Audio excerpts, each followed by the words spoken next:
नक्सल कार्यकलाप मामलें शिक्षक गिरफ शिक्षक जनक हेले गजपति जिला अड़बा थाना अंतर्गत खजुरीपदा प्राथमिक विद्यालय एक्स कैडर शिक्षक प्रताप कुमार नायक। नक्सल संगठन शिक्षकों संपृक्ति थिबा नै अड़बा पुलिस गिरफ करिछि।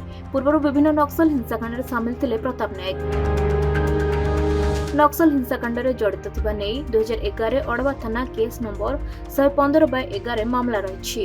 एतद व्यतीत अड़बा मोहना रा उदयकरी थाना अधीन में एभली अनेक शिक्षकों नाम नक्सल संपृक्ति और गंजेई चालाण मामला रही। सेमानकु तुरंत थाना आत्मसमर्पण करने को कहुଯାଇଛି। एने ब्लॉक शिक्षाधिकारी और जिला शिक्षाधिकारी को पुलिस विभाग पक्षर चिठी कराଯାଇଛି।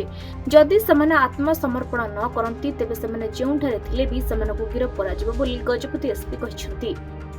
देखो ना हूँ प्रताप नायक और प्रताप माझी नसीब नायक आ गोटे ना से 2011 मसीह अड़बा थाना एरिया रे आप जानते अंधारी घाटी जो अच्छी आलीगंडा पाखे से गोटे घटना घटी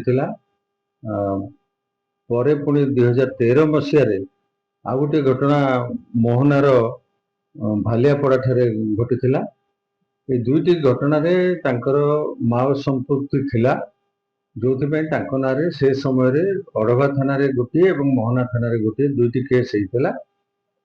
से केस रे अन्यान्य संपृक्ति थिबा जो माने मुदला थिले समस्ते कोर्ट रे से माने ट्रायल रो सम्मुखीन होइथिले। किंतु ये सेबे ठारू 2011 मसीहा घटना एवं 2013 मसीहार घटना पर से संपूर्ण भाव में आब्सकॉन्ड कर जाइथिले।